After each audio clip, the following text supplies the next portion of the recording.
The sole surviving Product Evo 10 Lancer at Rick Bates utilised the all-wheel drive advantage to his benefit and got the perfect start as the lights went out. He romped away into the lead by turn 2 with a gaggle of BMWs hounding his tail as they went up the hill for the first time. So it's a strong start for the Mitsubishi, and in these slightly inclement conditions here at Wakefield Park will suit the four-wheel drive grip the Evo 10's got. Here's Eddie. Back of the field, DNF in race 1, but a brand new car. A lot of work to come on this. And Mark's an experienced guy. A lot of time in this category, stepping up from the Renault Megane RS he's been running with Francois Joy for some time into the Audi TT-RS. More outright car for the former Australian GT champion. Look at all the BMWs chocked up behind that Mitsubishi. And there's the Petters crew. Great to see them back on the racetrack after an amazing build-up. Team Shannon having their own inter-team battle. Orange car passes yellow, gets it done down the inside at turn 10. Really difficult conditions. It's been warm here all week. It's the coolest it's been, and just light mist around the circuit. It'll work for the turbo cars, but it'll work for the four-wheel drive as well. Two Shannon team entries running line astern. The Donut King BMW 1M behind. And promising stuff from Mark Eddy, who's looking racy early on. And he'll get great confidence at running with these BMWs, cars that can run right at the very front of this pack. And dicing with Tony Alford.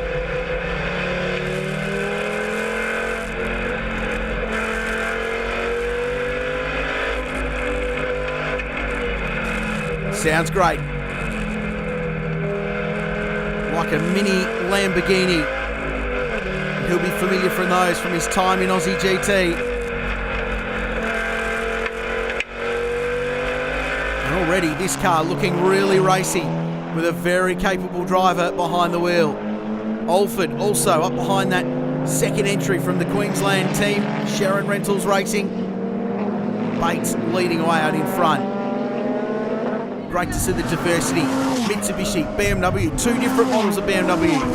And then the Audi TT, then the Renault. The little Toyota 86 rounding out the field with the GWS Personnel 335i just in behind. Still to this day the most successful production car in Australian motor racing. A couple of Bathurst 12-hour victories, class wins and Australian production car championships at the hand of Gary Holt.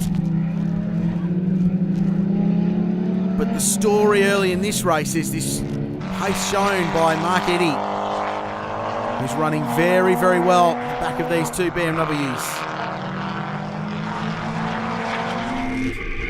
Tony Alford, Donut King racer, vastly experienced production cars and GT racer. The little Lotus he runs in GT, as with the Nissan GTR. The Sharons looking strong. Can these two finally crack it for an outright victory? You think if there's going to be a track where they can do it, Wakefield Park would be it. Strong start for the BMW. The positions would remain unchanged for the first 9 laps of the race before drama struck the Donut King BMW of Tony Alford. He was sitting comfortably in the top 5 and fell to 9th when he pitted on lap 10 for emergency surgery under the hood of the 1M. Oh, look, unfortunately, one of the seals has gone on the fuel injector that goes into the cylinder, so it was leaking combustion and the car had a misfire. So just put a new injector in it, get him back out there and do what we can. Meanwhile, the Petters Racing Toyota 86 pitted early on lap 15 with Grant Phillips taking over driving duties from Andrew Turpey, who started the race. It had been a tumultuous lead-up for the Bendigo-based outfit, and despite retiring from race 1 on Saturday, they were just happy to be out there.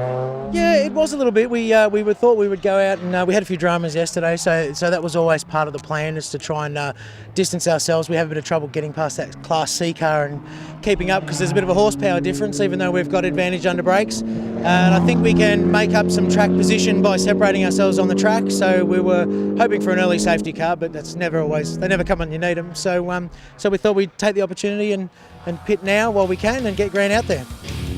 As the Petters Toyota resumed the race, the Donut King BMW was going no further. The fuel injection issues continued to dog Alford, and the team called him in to retire a few laps later. With Alford out of the picture, the battle for the top dog in BMW land was intensifying between the Alfira 1M of BERIC LYNTON and the number 18 Shannon Rentals 135i. Well, this is a good fight. It's for track position between two slightly different spec BMWs. The M135i Penguin on the dashboard and the Shannons. It's not the most Queensland thing you've ever seen from a Queensland race team. But they're dicing with the Bruce Linton BMW entry out in front. BERIC LYNTON, one of the stalwarts of production car racing. Successful weekend at Queensland. This is for second place, down the inside. The orange BMW gets the job done, and that's a good pass. They just check up mid-corner, and BERIC has to pull wide, and Shannon goes through and grabs the spot. So a key fight between the two BMWs.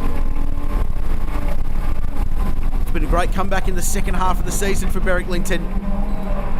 Big crash from his co-driver Matt McKeldin at Phillip Island in the Great Southern 4-hour. Badly damaged this car, but they got it fixed and back on the road at Queensland Raceway in the fight in the night. And this is textbook Wakefield Park overtaking down the inside, turn 10. Just a little check up mid-corner, as I said. To elbow the car wide, and that's a nice move. Shannon got the job done, and this is it from the perspective of the 135i BMW. It's a good pass. The battle of the BMWs as Rick Bates continues to lead, and a friendly wave as well. Nicely done, Mr. Shannon. Shortly after, Shannon passed Linton for second. The Shannon BMW would inherit the race lead when Bates pitted on lap 60. Bates would drop to third on the road, but was in prime place to retake the lead once the BMW pair would make their pit stops. Grant Shannon pitted on lap 62 and handed the car to brother Ian to finish the race, whilst Linton would pit the Alfira 1M one lap later, effectively handing the lead back to the product Evo Lancer. With Jake Camilleri not contesting race 2, Colin Osborne had everything to gain and nothing to lose as the sole entry in Class C. The Renault Megane was faultless en route to a 7th place finish. The Audi TT RS of Mark Eddy had a trouble-free run as it cruised on to finish 4th overall and 3rd in Class A. With more development time, don't be surprised to see the Audi at the front of the field. But race 2 was all about Rick Bates. The Canberra driver led all but 2 laps of the 90-lap race and was a clear lap ahead of his opposition as he charged on to race victory. Well, this has been a dominant performance from Rick Bates and the Product Racing team. Down to the one car. Dramas with the second entry early in the weekend. They pulled the pin on that. Focus on Rick and make sure he can bring it home. And what about doing it at Wakefield Park as well? Very much a home round for the Bates family. Based just down the road in Canberra, less than an hour's drive. So this will be pretty satisfying for Rick and for Bob Pearson's Product Motorsport team. An outfit that's had a lot of success in state-level production car racing here at Wakefield Park. But to win on the big stage at the Shannons Nationals and in the Australian Manufacturers Championship, this will be a very, very satisfying weekend indeed. Did the business on Saturday in style. Even better today, a pretty much faultless run and only surrendered the lead during the pit stops. Final turn for Rick Bates. An emphatic performance from Product Motorsport on home turf for the rally ace and using some rally skill in the final corner. Rick Bates is your winner at Wakefield Park in the Australian Manufacturers Championship. Dominant performance by the Canberra driver and a dominant performance from Mitsubishi in its ongoing war with BMW. The Shannons home second, Linton third, and a great debut for Mark Eddy. He finishes 4th in the Network Clothing Audi TT RS.